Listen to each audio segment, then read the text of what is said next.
그러니까 복음주의자들이 또 좀 더 긍정적으로 얘기하면 좀 비꼬드 지금까지 얘기한 것처럼 비꼬드식이 아니라 긍정적으로 얘기한다면 복음주의자들은 자기 시선을 어디로 옮겼냐 하면 성경을 바라볼 때 성경 저자들 가운데 인간이라고 하는 요소. 근데 인간은 아담이 타락한 이후에 모든 인간은 죄인이고 오류가 있고 모순을 범하는 존재이기 때문에 결국 성경에서도 그 인간들을 보면은 인간의 그 오류와 모순을 보게 됩니다.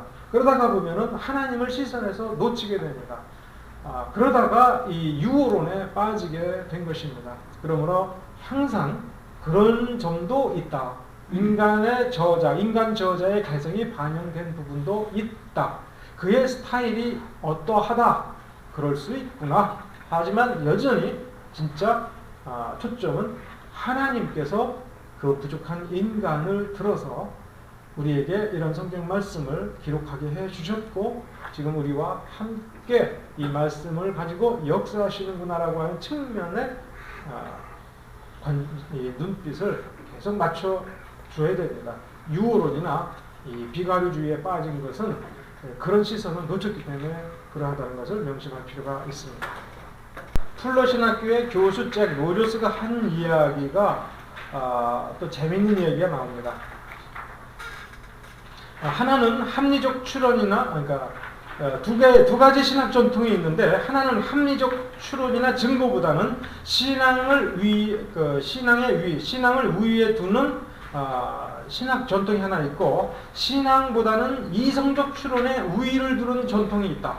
많이 들어본 얘기죠. 신앙 우위설, 이성 우위설.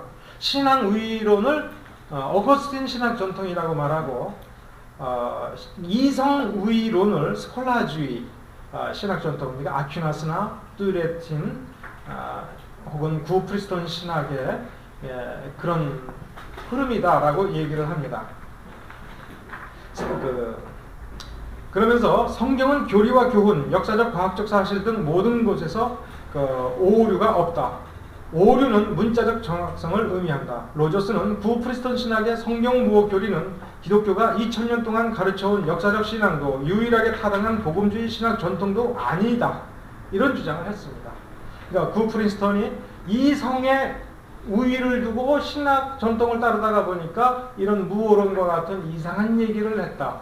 그리고 그것은 신앙의 우위를 두고는 어거스틴 전통과는 다르다. 그 얘기를 가만히 들어보면 이게 그 무호론의 역사적 뿌리는 이게 스콜라주의의 뿌리를 둔 것이고 기독교 전체 역사의 뿌리를 둔 것이 아니다라는 얘기를 한 겁니다. 그러니까 이건 새로 만들어낸 신기축이다라고 하는 얘기입니다. 새로운 발명품이다라는 얘기입니다.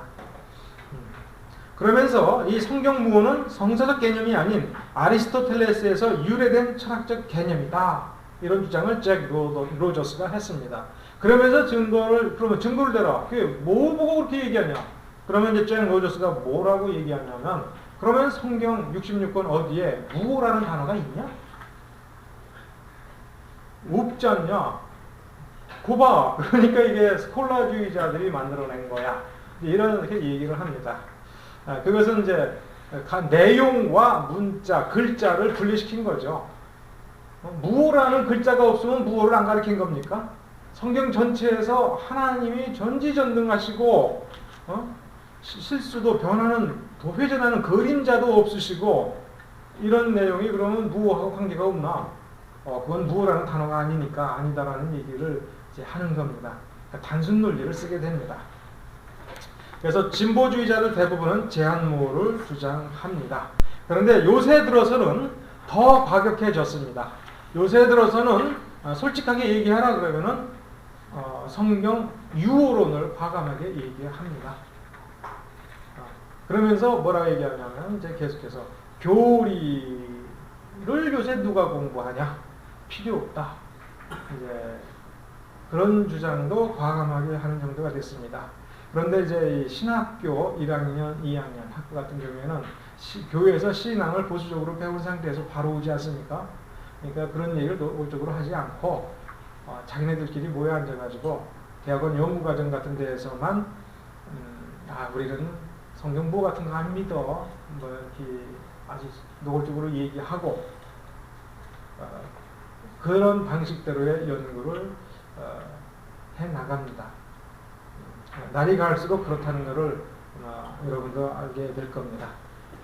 해석학 관련된 부분은 좀 나오지 않았는데 예. 네, 또 시간에 그 해석학에 대한 부분들을 좀 언급하시면서 교수님이 그 성경에는 이제 계명적 표현과 진술적 표현이 있다 라는 말씀을 하시면서 계명적 표현에 대해서는 지금 우리가 그거를 계명으로 지금도 우리가 계명으로 받아들일 수는 있지만 성경에서 말하고 있는 진술적 표현에 대해서는 우리가 그것을 계명으로 받아들이기에는 무리가 있다라고 하는 그런 해석학에 대한 한 부분을 이렇게 말씀을 해주셨는데 그런 해석학은 어떤 비평주의죠. 아까 얘기한 것 중에 전체적으로 보면 부분영감설을 라고 얘기하는 그런 입장입니다. 그러니까 예를 들어서 그 어느 부분은 영감을 인정하고 이게 정말 하늘로부터 온 그런 내용이다라는 걸 인정하고 그 이외의 다른 부분은 이거는 영감이라는 걸 믿을 수 없다. 이제 그걸 전제하기 때문에 이게 성경론이 왜 중요하냐면 성경 해석과 신학 전개의 기본 전제가 됩니다.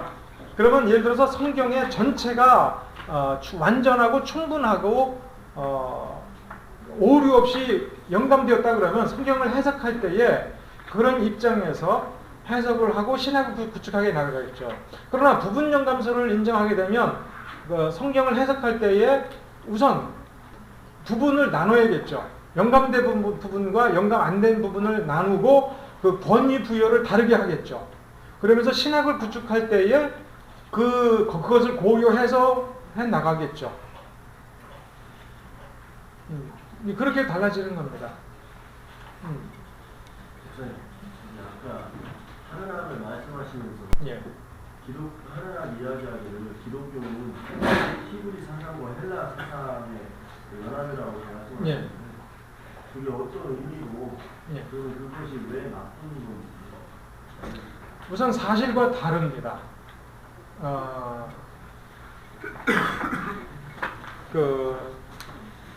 사실은 신구약 성경 특히 뭐 예를 들어서 신약 성경 같은 경우 그다음에 기독교 교회와 신학의 발전이 이 헬라 사상과 히브리 사상의 융합 혹은 갈등을 빚어가면서 헬라 사상이 대세를 장악하면서 교리가 만들어지고 또 이것이 너무 부패해지니까 히브리 사상이 대두되면서 교리를 약화시키면서 그 정신을 드러내면서 교회 목적을 이루어 나가는 쪽으로 나간다고 하는 것 자체가 이게 뭐냐면은 사실과 다르다 이겁니다. 그리고 거기서 히브리 사상의 본질과 헬라 사상의 본질이 무엇냐를 정확히 얘기해야 되는데 이 하르낙은 단순하게 이것을 합리적 사유 기능을 헬라 사상이라고 본 거예요. 그러면은 히브리 사상은 합리적 사유가 없다는 얘기예요. 그죠? 그러면 그렇게 따지면 이 동양 사상과 서양 사상을 얘기할 때도 동양 사상은 합리주의적 사고가 없다는 겁니다. 그리고 서양만 합리주의적이니까 과학 문명을 만들었고 동양 사람들은 합리적 사상이 없으니까 종교나 도덕이나 이런 예술 같은 것을 만들어낸 감성적 종교라고 이 이분법을 쓴 겁니다. 이것 자체가 무효죠. 누구나 자기에게 필요한 자기 삶을 이끌어 나가는데 필요한 만큼의 이 합리성과 그 다음에 종교성, 예술성을 다 가지고 있는 거예요. 문제는 그것을 표현하는 방식과 표출하는 정도가 다 다른데 이것을 하르낙 시대의 서양 사상을 서양 세계를 기준으로 해가지고 우리가 보기에 없다 이렇게 말해서는 안 된다는 것이고 이 전제 자체도 잘못되었지만 이 전제를 세운 목적 자체도 매우 부정적인 것이다 이렇게 얘기하는 겁니다. 하르낙의 입장에서는 그것이 잘못됐다 하지만 그러나 분명히 기독교가 이방 선교에 있어서 큰 역할을 할 수 있었던 것이 헬라 사상을 끼고 들어갔기 때문에 그하고 볼 수 없나. 예를 들어서 플라톤의 어떤 그런 선과 악의 사상이라든지 이런 것이 어떻게 보면은 그 당시 예수님이 오시지 않은 그런 시간이었지만 기독교에서 이야기하는 그런 그 육의 세계와 영혼의 세계와 흡사하잖아요. 그렇게 보면은 그런 헬라 사상의 그런 영향도 받았다고 할 수 있지 않나요? 거기에서 이 하르낙이 그런 식으로 얘기할 때 헬라 사상의 영향을 받았다고 할 때는 한 가지 문제를 고려하지 않았습니다. 예를 들어서 헬라 사상을 받아들였다고 얘기할 때에 헬라 사상 내용이냐, 그 다음에 어휘 같은 표현 방식이냐, 그렇죠? 그러니까 내용이 있는데 시대가 바뀌어져서 그것을 표현한 방법을 바꿀 수가 있다. 그렇다면은 표현 방법을 바꿨을 때 예를 들어서 아리스토텔레스의 3단 논법을 썼다. 분명히 아리스토텔레스의 3단 논법 공식을 썼다. 그러면 다음번에는 인도 철학의 4단 논법을 썼다.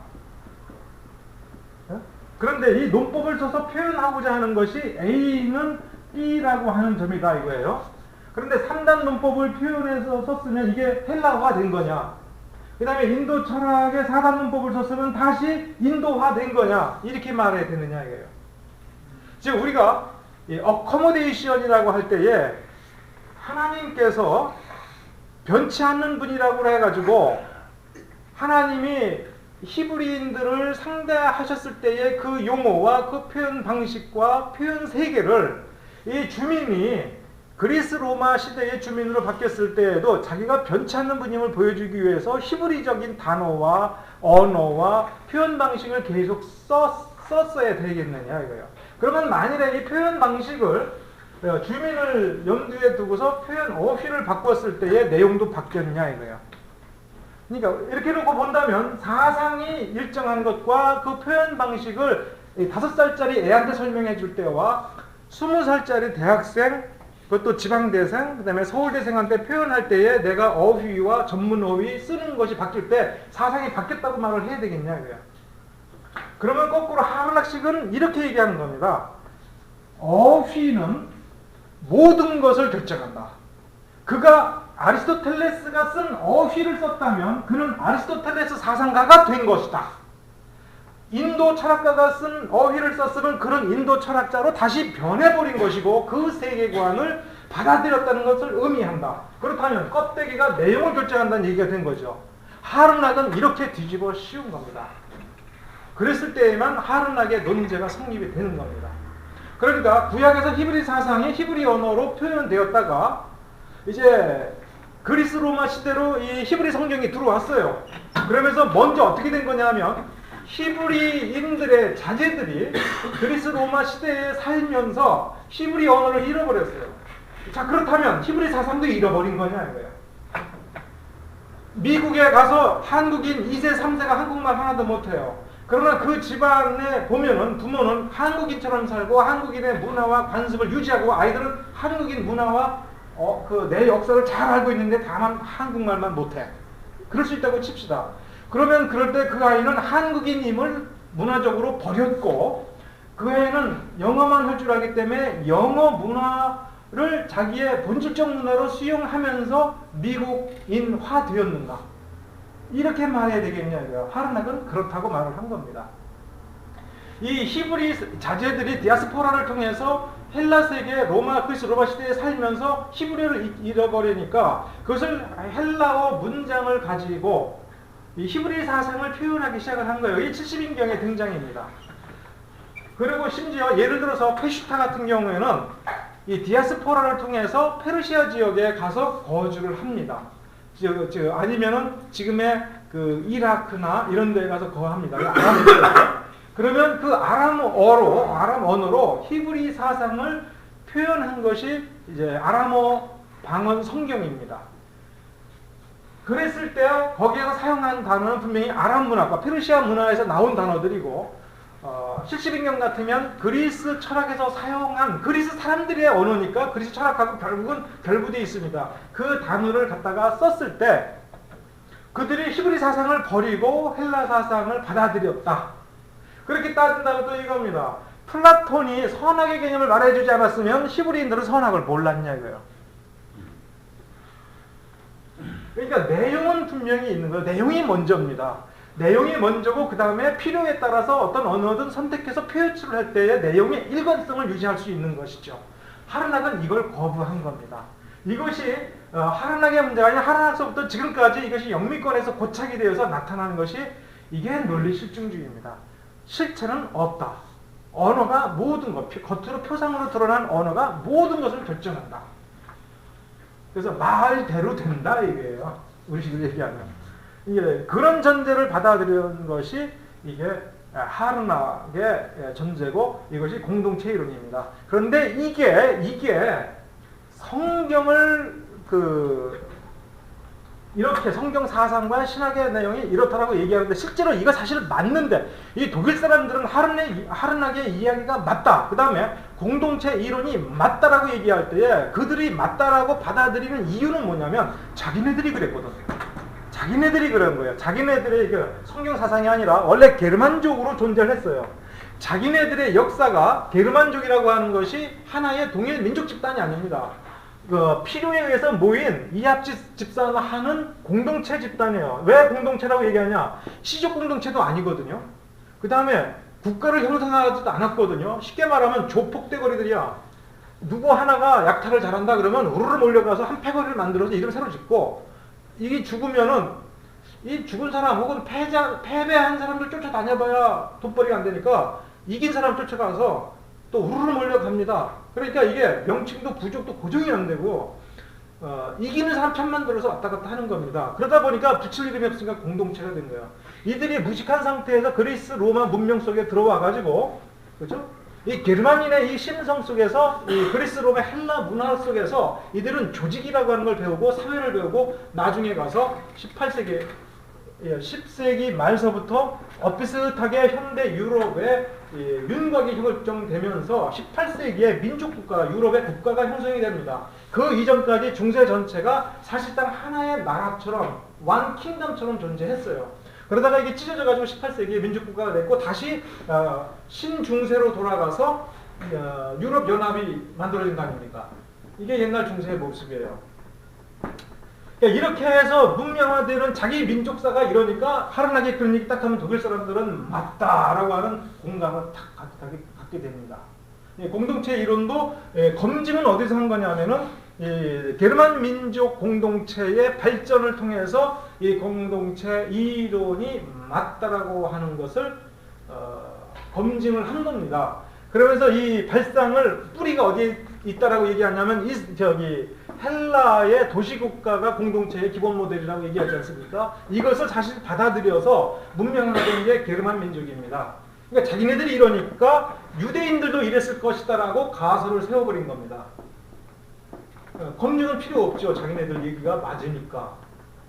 이게 무너지면 대안이 없는 거예요. 보수적인 기독교의 교회론을 인정해야 되거든요. 보수적인 칼빈과 칼빈의 후예들, 그 다음에 루터의 후예들 세운 교회론이 지배했는데 이것에 대한 대안이 뭐냐면은 공동체 이론입니다. 그러니까 답은 이렇게 되는 거예요. 지금까지 우리가 배운 내용대로 하면 이렇게 되는 거예요. 하나님의 말씀이 먼저 존재했다. 말씀이 혼자 계실 때는 아무도 없었다. 말씀을 하심으로 피조 세계를 창조했다. 그런데 그들 죄를 지어서 타락했다. 근데 말씀이 이미 예정된 자기 백성들에게 말씀을 선포함으로 자기 백성을 불러 모아가지고 교회를 지었다. 그러니까 뭐가 먼저 있었습니까? 말씀 선제. 그 말씀이 교회를 모은 거예요.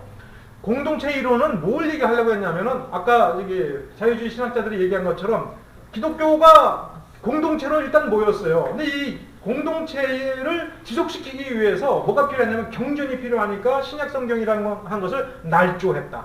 그러니까 이게 날조가 됐든 진짜 성경이 됐든 중요한 건 뭐가 먼저냐면 공동체가 먼저고 공동체가 성경을 만들고 결정하고 유지했다 이거예요. 그러니까 이건 다음 이런 얘기를 하려고 하는 거예요. 오늘날에 와서 우리 공동체의 필요에 의해서 성경 고쳐버려도 된다. 왜? 공동체가 필요에 의해서 만든 거니까. 이게 공동체 이론이 가지고 있는 함수입니다. 이게. 그러니까 요 두 개의 교회론 중에 어느 교회론을 택할 것이냐 얘기했을 때 공동체 이론이 없으면 보수주의로밖에는 돌아갈 데가 없으니까 검증을 스스로 할 필요 없다고 생각을 하는 겁니다. 공동체 이론이. 어쨌든 그 하루락의 존재는 원래가 그런 겁니다. 그러니까 이게 우선 그 언어학에서 얘기하는 차용의 문제. 예를 들어서 우리가 기도 그랬을 때 이 기도 어디서 온 단어입니까? 불교에서 온 단어입니다. 그럼 우리가 불교 사상 받아들였습니까? 예배, 경배 이게 다 불교, 유교에서 온 겁니다. 중국에서 한문 번역하면서 온 겁니다. 그럼 우리가 유교, 불교 받아들였습니까? 축복, 복 어디서 나온 겁니까? 이게 주변에 우리 한국 무속 동양 종교에서 맨날 복 했지 않습니까? 그럼 브레싱이라고 하는 성경 단어를 복이라고 번역할 때 우리가 동양의 무속 종교를 받아들였습니까? 그 받아들인 관념을 가진 것을 우리는 기복신앙이라고 해가지고 거부하지 않습니까? 그 얘기는 아시아 문화권의 불교, 유교의 그 용어들을 우리가 차용을 해왔지만 우리는 기독교 내용에 입각해서 보니까 이 무속 종교적인 기복관념은 이 기독교 신앙과 맞지 않는다는 것을 알기 때문에 그것을 자꾸 경계하고 거부하는 것이죠. 마찬가지로 헬라 철학자들의 용어를 받아들였지만 이것이 헬라 철학에서 가르치는 내용과 기독교 성경 전체에서 가르치는 내용, 그 다음에 중요한 것은 성경뿐만 아니라 그것을 기록한 멘토들이 존재하는 거예요. 예수님과 그 제자들이 이거는 이런 뜻이야라고 하는 가르침이 존재할 때 이 헬라 철학의 이방 종교적인 것들을 거부할 수 있는 걸러내는 이 여과 장치가 실제로 존재했기 때문에 헬라 사상이 기독교 사상에 들어와 가지고 기독교 사상을 변경시켰다라고 하는 그 주장은 받아들일 수가 없는 거죠. 기본적으로 하루락의 사상의 그 밑뿌리 속에는 뭐가 있는 거냐면 진화론이 있는 겁니다. 기독교도 진화된 존재에 불과한 것이다. 그러니까 이건 계시 종교가 아니고 하나님의 역사 이런 게 아니다라는 얘기를 이렇게 교묘하게 한 겁니다. 그러면 그 지금 말씀하신 그 용어들을 예를 들어가지고 충만이나 뭐 지식이라든지 이런 단어도 그 교회에서 영국교에서 받아들였다고 나오는데 그런 거를 다른 왜그 표현을 한다면 어떻게 할 수 있을까요? 그게 이제 또 그게 진짜 고민입니다. 왜 그러냐면 이제는 시작을 해야 되거든요. 기독교 역사가 한국에 들어와서 100년이 이제 조금 넘었으면 그런 둘 중에 하나입니다. 우리의 언어 사고가 그쪽으로 동화되어 가면서 또 동시에 저쪽 거를 이게 끌어내오면서 심지어는 대체 언어들을 개발을 해야 되거든요.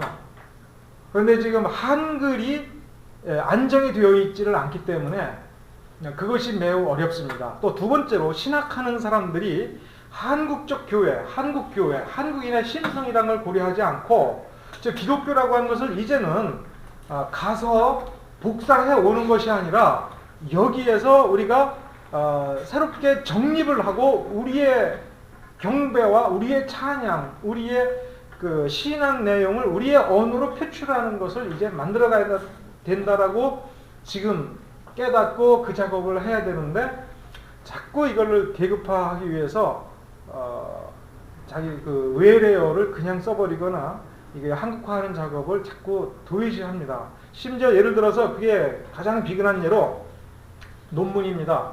논문 쓸 때 여러분이 내용 중시하는 사람 봤습니까? 그 형식을 준수하는데 그러니까 이게 뼈 빠지게 눈꼬리 쉬게 이 머리털이 허해지도록 그 뭐에 신경 쓰느냐면 자 갖다가 위에서 몇 센치 한 줄 몇 글자 개수 쉬어보고 그 다음에 인용 각주 방식. 근데 이 틀을 우리가 만든 게 아니라 이게 외국의 예를 들어 침신대 같은 경우에는 서든 트라벨리안 제6판의 그 논문 작성 요령에 그걸 맞춰가는 거거든요.